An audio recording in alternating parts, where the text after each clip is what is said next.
Abra sua Bíblia em Hebreus capítulo 8, versículo 6. Vamos lá?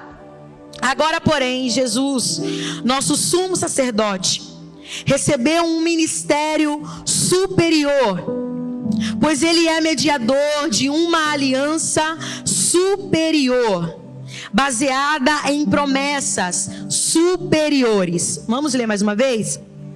Agora, porém, Jesus, nosso sumo sacerdote, recebeu um ministério superior, pois ele é mediador de uma aliança superior, baseada em promessas superiores.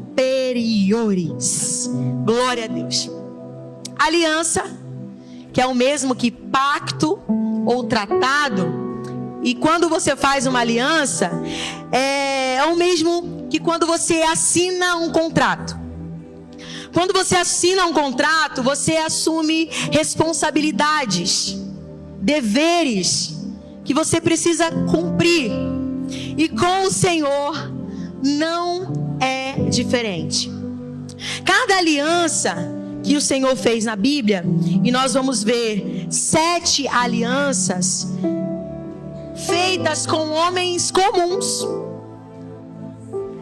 Homens que tinham uma rotina diária comum, que viviam de forma comum, até que eles assinaram um contrato com o Senhor, até que eles firmaram uma aliança com o Senhor. E gente, todas as alianças, nós vamos ver que elas são feitas com um pacto, mas elas também possuem uma promessa.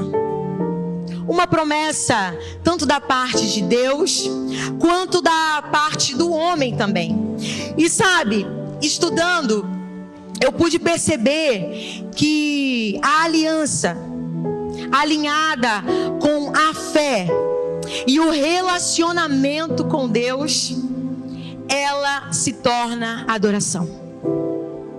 É impossível que uma pessoa aliançada com Deus não seja também um adorador. E eu comecei a estudar sobre isso e comecei a perceber, e isso me tocou de uma forma muito profunda. Por quê? Porque a maioria de nós, em algum momento, já achou que a adoração estava ligada à música. Quem aqui já pensou isso? Quem aqui já pensou que a adoração estava ligada à música? Eu, em algum momento da vida, me achei adoradora. Simplesmente porque nasci com o dom de cantar. Achava que porque eu cantava, porque ministrava na igreja, eu era uma adoradora. Mas a adoração, na verdade, não tem nada a ver com música. Das 7 alianças que o Senhor fez com o homem, apenas uma foi com o músico, Davi. Então não, irmãos, a adoração não é música. A música é um meio pelo qual nós podemos utilizar para adorarmos a Deus. A adoração é a revelação a respeito de quem Deus é. E quando você adora ao Senhor, você está revelando os atributos de Deus. Você está revelando a natureza de Deus. Então, é possível adorar ao Senhor além da música. Nós adoramos ao Senhor quando nós pagamos em dias nossas contas. Nós adoramos ao Senhor quando vivemos com dignidade, honestidade. Nós adoramos ao Senhor quando uma outra pessoa enxerga em nós Cristo. Quem aqui já teve a oportunidade de alguém chegar até você e dizer assim: eu consigo ver algo diferente em você. Eu consigo enxergar um brilho diferente em você. Porque Cristo em nós é a esperança da glória.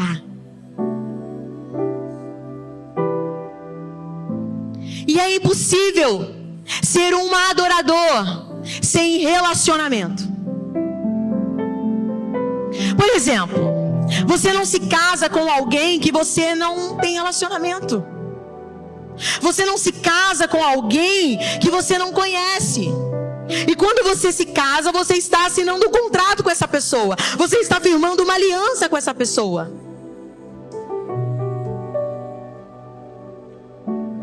Como que você pode dizer ser um adorador ou alguém aliançado com Deus se você não tem relacionamento diário com Ele?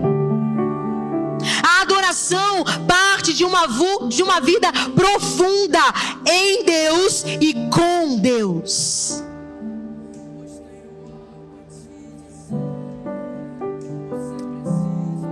As alianças, elas foram marcadas por rendição, entrega,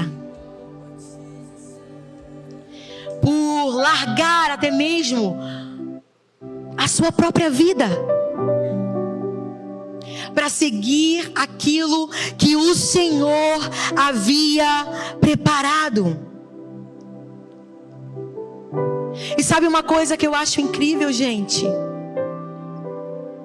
É que Deus, mesmo sendo completo nele próprio, mesmo recebendo adoração 24 horas por dia, porque a palavra diz que todos os dias 24 anciãos estão ao redor do trono dizendo: Santo, Santo, Santo, Santo, Santo, Santo, Santo, Santo é o Senhor dos exércitos, o que significa que Ele não precisa da nossa adoração. Sabe por quê? Deus não sofre com autoestima baixa. Deus não tem complexo de inferioridade. Deus não precisa de bajuladores. Ele já tem adoração no céu. Ele sabe quem Ele é. Ainda assim, Ele quis se relacionar comigo. Ele quis se relacionar com você, pecador, impuro.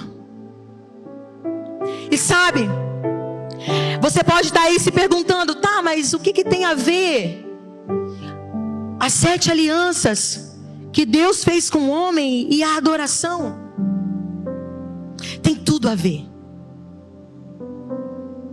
E tem tudo a ver, sabe por quê? Em todas as alianças nós vamos ver que nós somos levados a uma pessoa: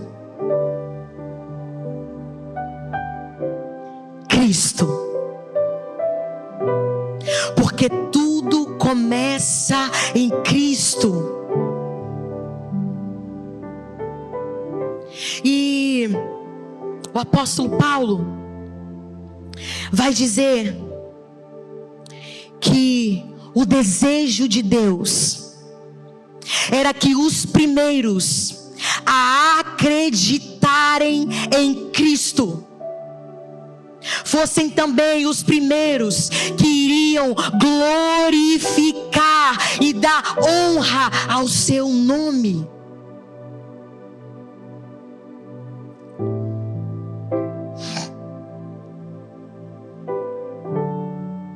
Então eu quero mostrar para vocês agora um pouquinho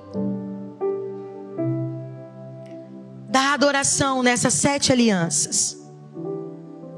Nós vamos ver que na aliança feita com Adão,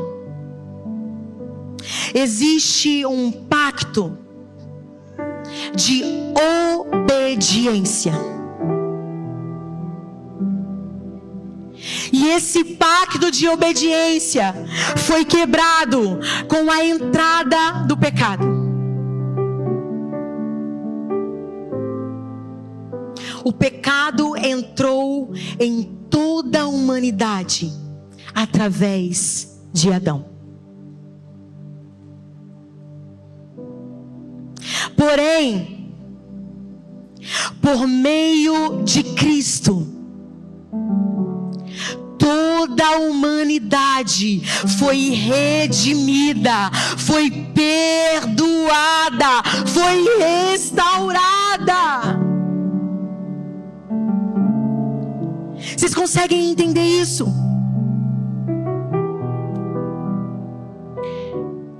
O homem vivia numa condição de relacionamento perfeito com Deus.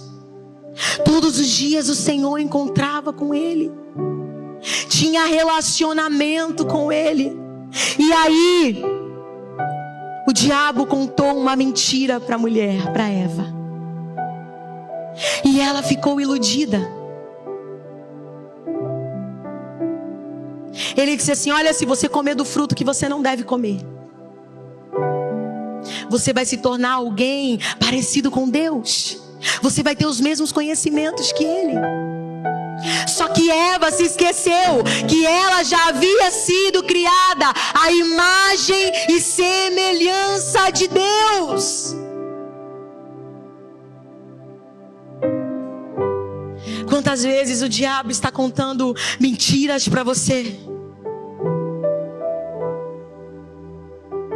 Porque você tem se esquecido das promessas que o Senhor te fez.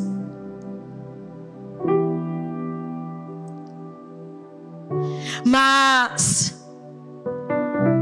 quando o pecado entrou na humanidade, o Senhor precisou colocar em prática o seu plano. E não foi plano B, gente. Porque Deus não tem plano B.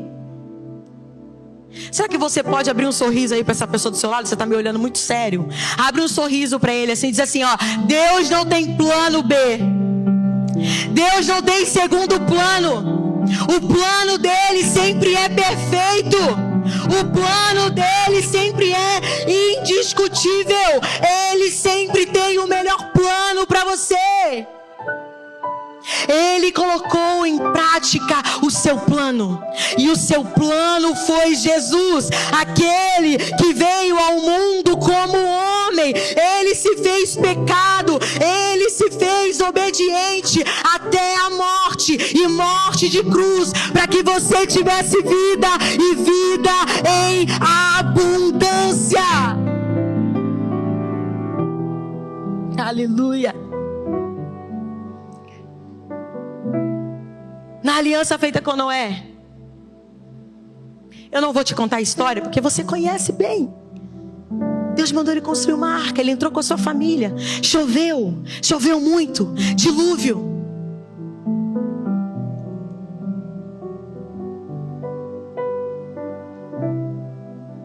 E quando acabou esse dilúvio, a palavra vai dizer que Noé construiu um altar de adoração ao Senhor. E quando ele construiu esse altar de adoração, o Senhor firmou com ele uma aliança. E nessa aliança havia um símbolo: o arco-íris. Quem aqui já teve a oportunidade de ver o arco-íris completo? Gente, que coisa incrível. Outro dia nós fizemos uma trilha com o pessoal lá de Búzios, da igreja. E nós, quando chegamos no monte lá, levantamos um clamor em oração. E as crianças perceberam que o arco-íris estava lá. E eu lembrei dessa aliança, porque o Senhor disse a Noé que todas as vezes que ele olhasse o céu e que ele visse essa aliança, que ele lembraria. E ele lembraria que o Senhor não iria mais trazer um dilúvio. Por quê? Porque não havia chovido sobre a terra, gente. Então Noé não conhecia chuva. Imagina só você não conhece a chuva, e de repente chove a primeira vez, e quando chove cai logo um dilúvio. Você vai ficar desesperado, não vai, gente? Alagar tudo. Quando começar a chover de novo, você vai pensar o quê? Meu Deus do céu, um dilúvio de novo.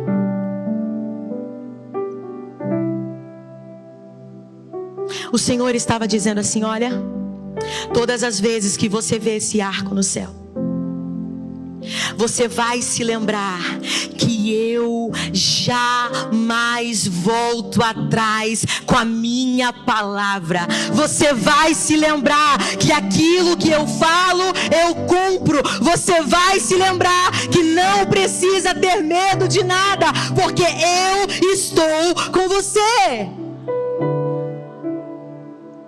Era isso que o Senhor estava dizendo para ele.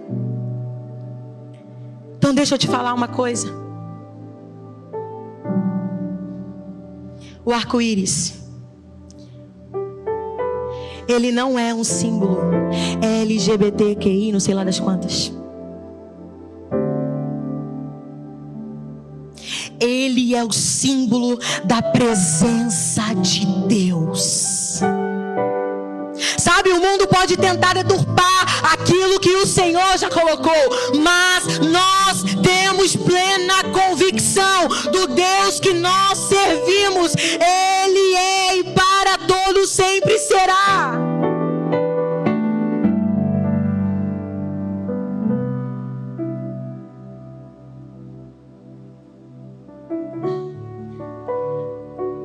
E sabe o que eu fico pensando nessa aliança?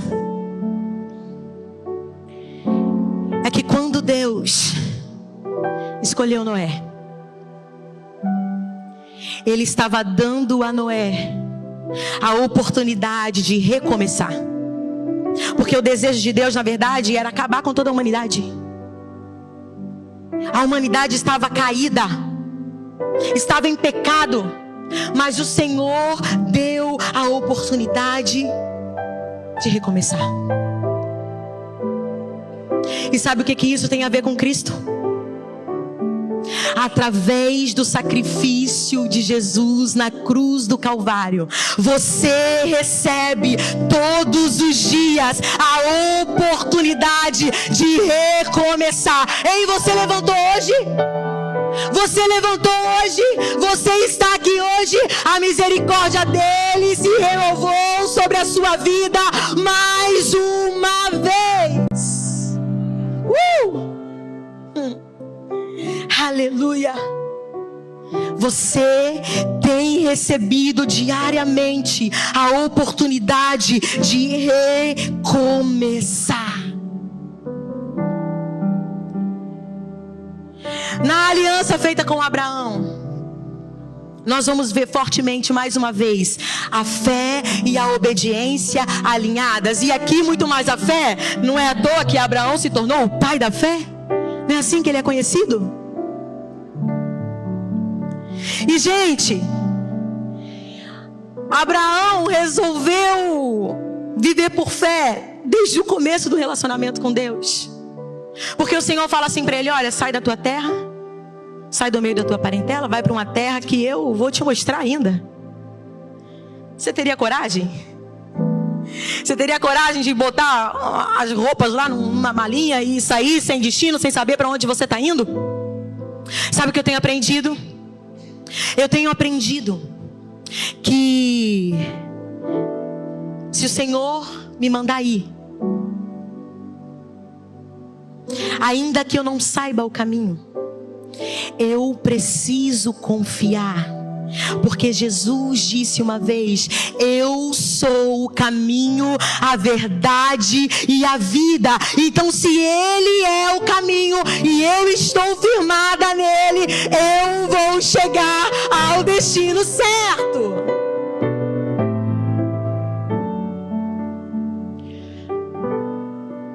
Na aliança com Abraão,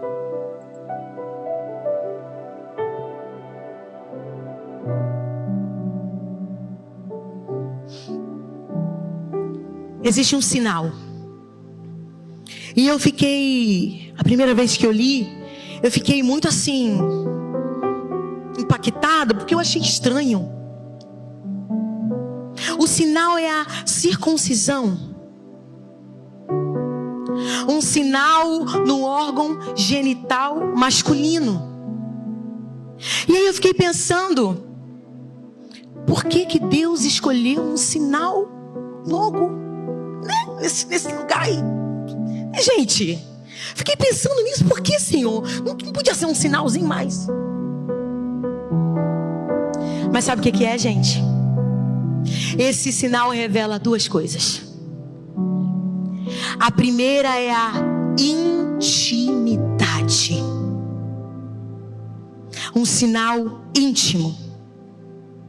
A segunda coisa é que esse sinal, ele era visível para quem fazia, mas outras pessoas não tinham acesso.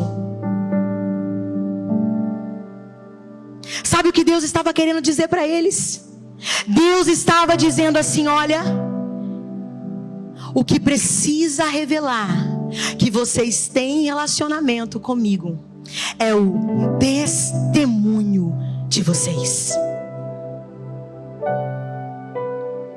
Porque o sinal ninguém poderia ver. Quem é que poderia identificar que Daniel era circuncidado?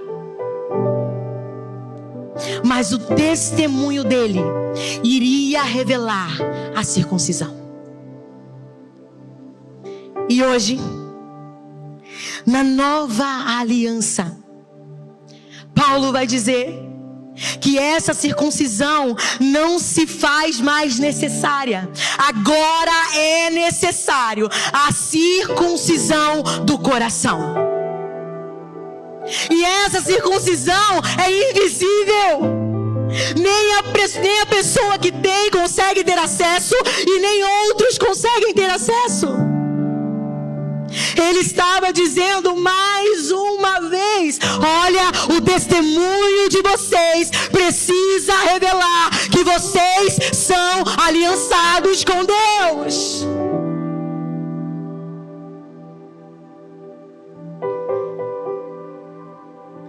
E aquele que tem o coração circuncidado, ele não está preocupado com aparências. Ele não está preocupado com o que pensam a seu respeito. Ele não está preocupado com o que estão falando sobre ele. Porque entendeu?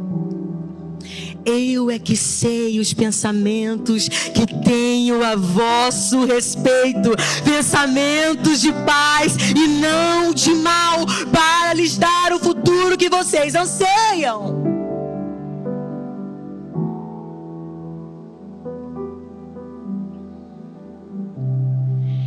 Aquele que tem o coração circuncidado se revela adorador. E sabe por quê?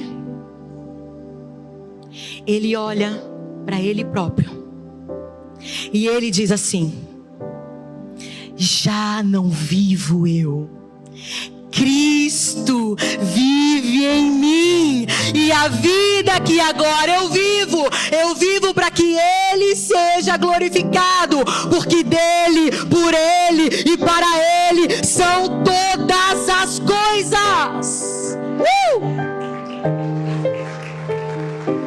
Aleluia!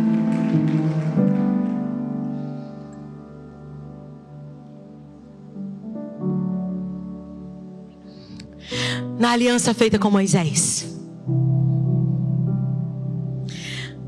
nós também vamos ver a obediência como o fator principal. E sabe uma coisa que me encanta muito nessa aliança? É que ela não foi feita diretamente a Moisés, mas ela foi feita para um povo, o povo de Israel. E isso me deixa muito impactada, sabe por quê? Porque isso revela que o nosso Deus, Ele ama a comunidade. O nosso Deus, Ele ama isso aqui, olha. Por isso eu quero te dizer: é impossível ser um adorador e não congregar. É impossível ser um adorador e não fazer parte disso aqui, olha, desse ajuntamento. Porque apesar de Deus ser um Deus individual que trabalha no relacionamento com cada um de forma específica, Ele é um Deus que ama a comunidade.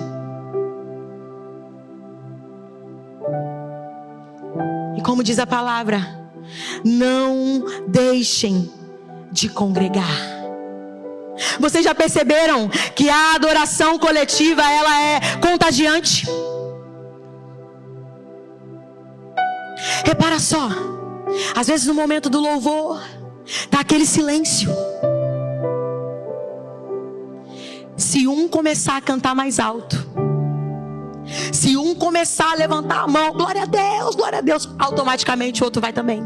Glória a Deus. Vamos fazer um teste? Vamos lá, Daniel. Quem é o próximo? Quem é o próximo? Quem é o próximo? Quem é o próximo? Quem é o próximo? Quem é o próximo? É isso! A adoração é contagiante, feita no coletivo. O Senhor ama o coletivo. E sabe qual é a graça da igreja? A graça da igreja é que várias pessoas imperfeitas, pecadoras, doentes, estão reunidas aqui num único propósito: adorar aquele que vive e reina para todo sempre.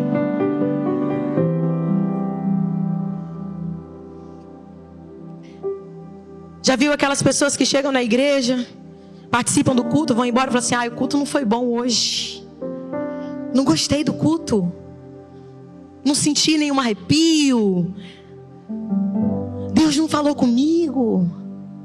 Mas peraí, o culto é para quem?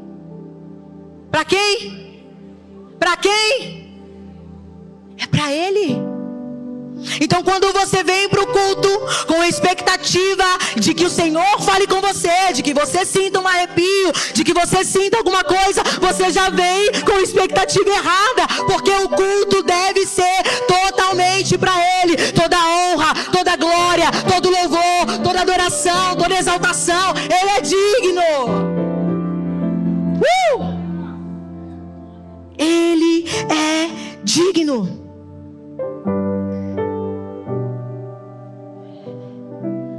Na aliança que o Senhor fez com Moisés, Ele diz assim: olha, construa um altar de adoração para mim, mas construa um altar que possa ser facilmente desconfigurado.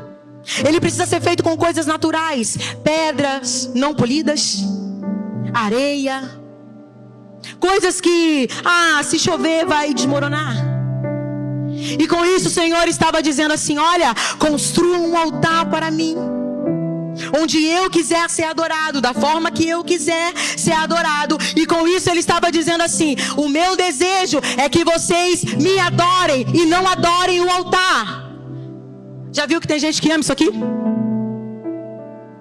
Ama o altar, o microfone, só para se aparecer, para se exibir.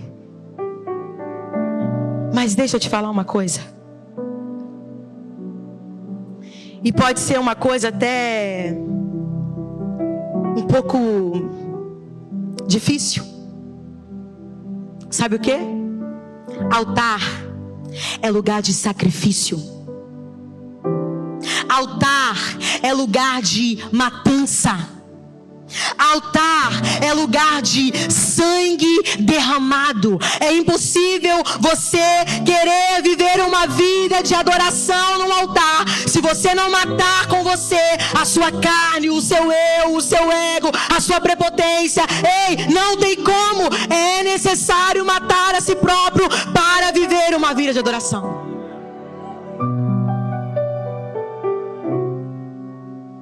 Sabe por quê?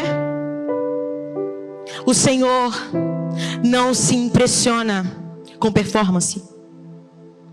O Senhor não se impressiona com voz bonita. O Senhor não se impressiona com desenvoltura. O Senhor se impressiona com uma coisa: um coração contrito e quebrantado. E a palavra vai dizer que esse coração Ele não rejeita. Você tem esse coração? Ele pode encontrar esse coração em você hoje?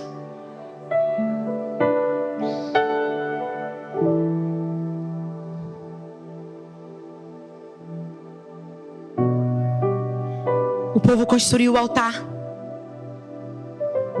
Eles derramaram muitos sacrifícios ao Senhor. Moisés pegou aquele sangue, aspergiu no povo, e a aliança foi selada. Na nova aliança, Cristo foi o sacrifício. O sangue dele foi derramado por mim e por você na cruz do Calvário. E a nossa aliança com ele foi selada.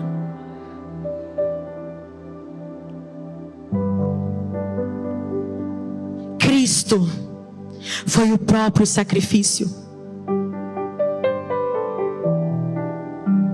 E nós nos tornamos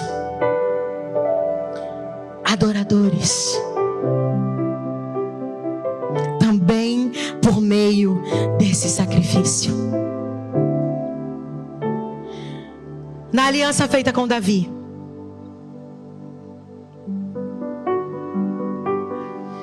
e essa é uma aliança que você vai ver aí no livro, que eu esbocei bastante, porque ela me impacta muito.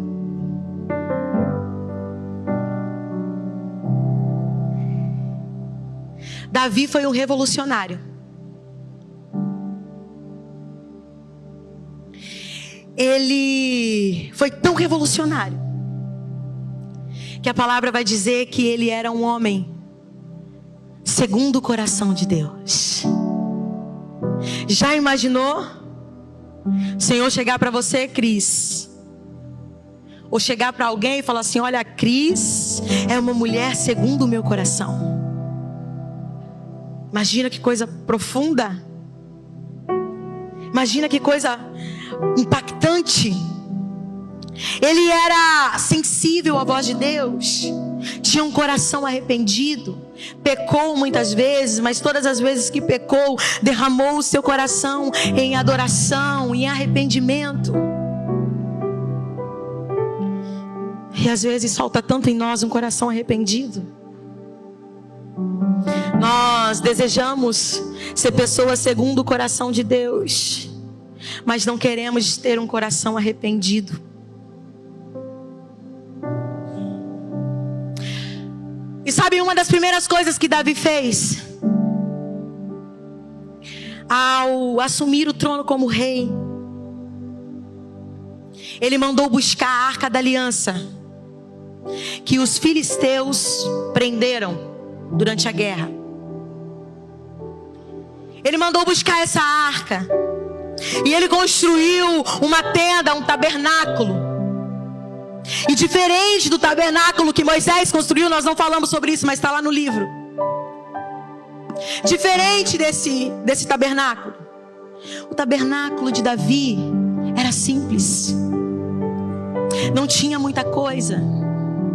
Ele colocou a Arca da Aliança no meio, e a Arca da Aliança simbolizava a presença de Deus. E deixa eu te falar uma coisa: o tabernáculo de Moisés, ele não era oposto a isso. Davi não era oposto. Mas lá no tabernáculo de Moisés, que estava em Gibeon, enquanto a Arca da Aliança estava com os filisteus, eles continuaram anos, eles continuaram tempos e tempos prestando ali sacrifícios, fazendo sacrifícios ali naquele tabernáculo, mas a Arca da Aliança não estava lá, a presença de Deus não estava lá. Deixa eu te falar uma coisa: não adianta fazer sacrifício onde a presença de Deus não está.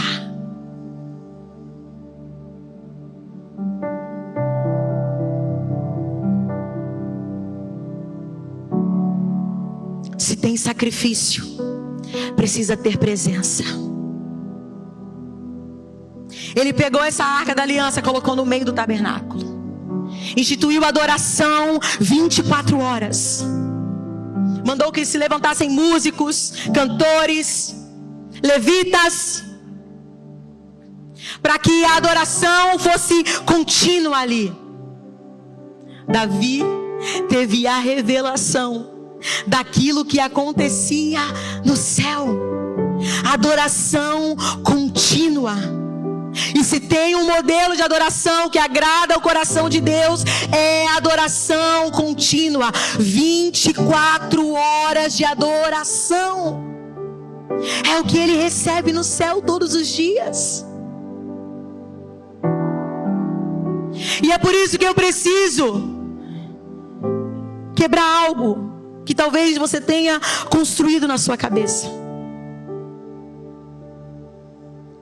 Talvez você leve a adoração, eu tenha dito por muito tempo que a adoração é um estilo de vida. E não. Adoração não pode ser considerada um estilo de vida. Sabe por quê? Um estilo de vida você pode mudar a hora que você quiser.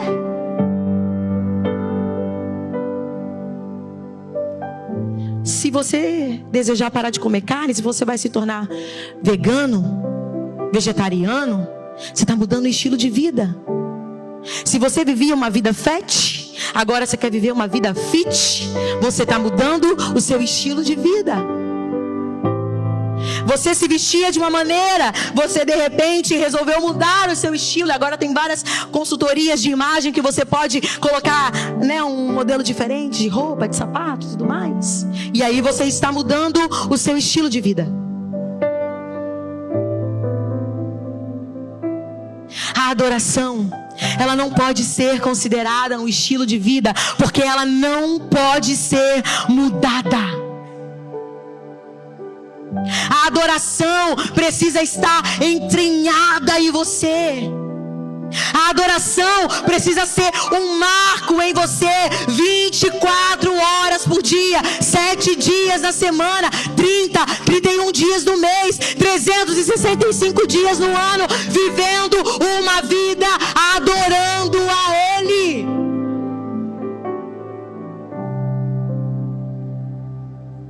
Olha só.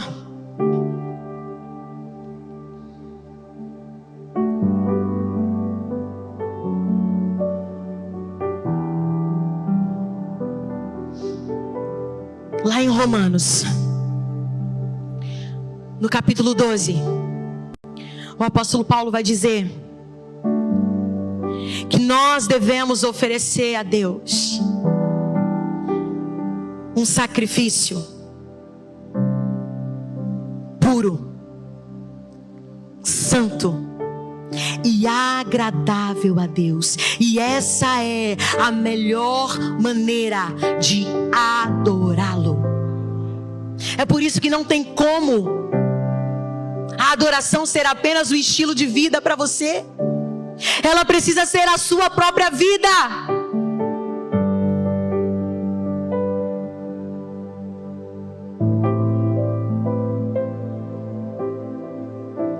Hoje, você pode se colocar de pé.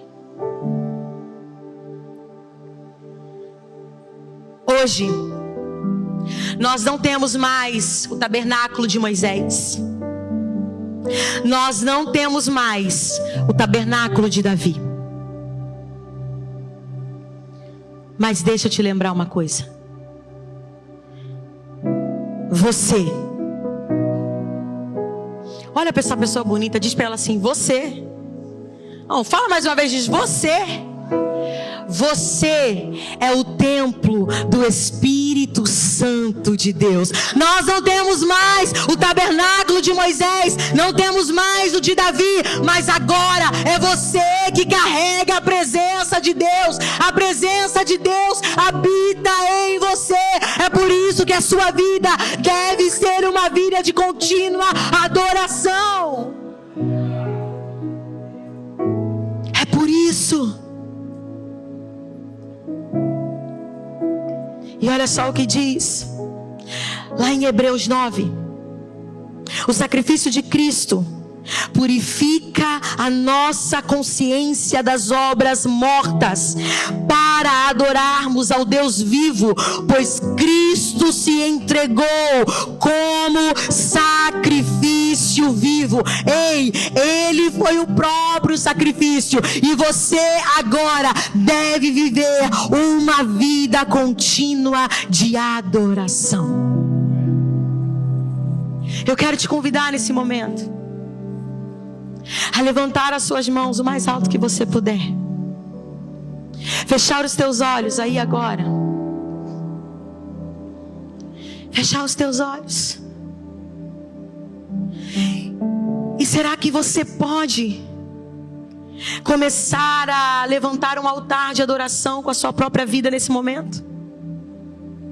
Você consegue?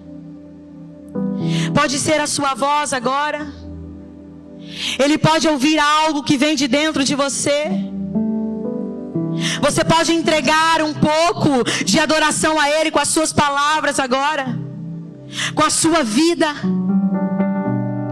Você pode. Isso. Comece a derramar o seu coração no Senhor. Senhor, nós oramos a Ti. Derramamos o nosso coração a Ti hoje. Receba a nossa adoração. Pois mesmo sendo tão falhos, mesmo sendo tão imerecedores, o Senhor nos amou. O Senhor nos amou e se entregou numa cruz para que nós tivéssemos vida e vida em abundância. Obrigada pela tua vida em nós.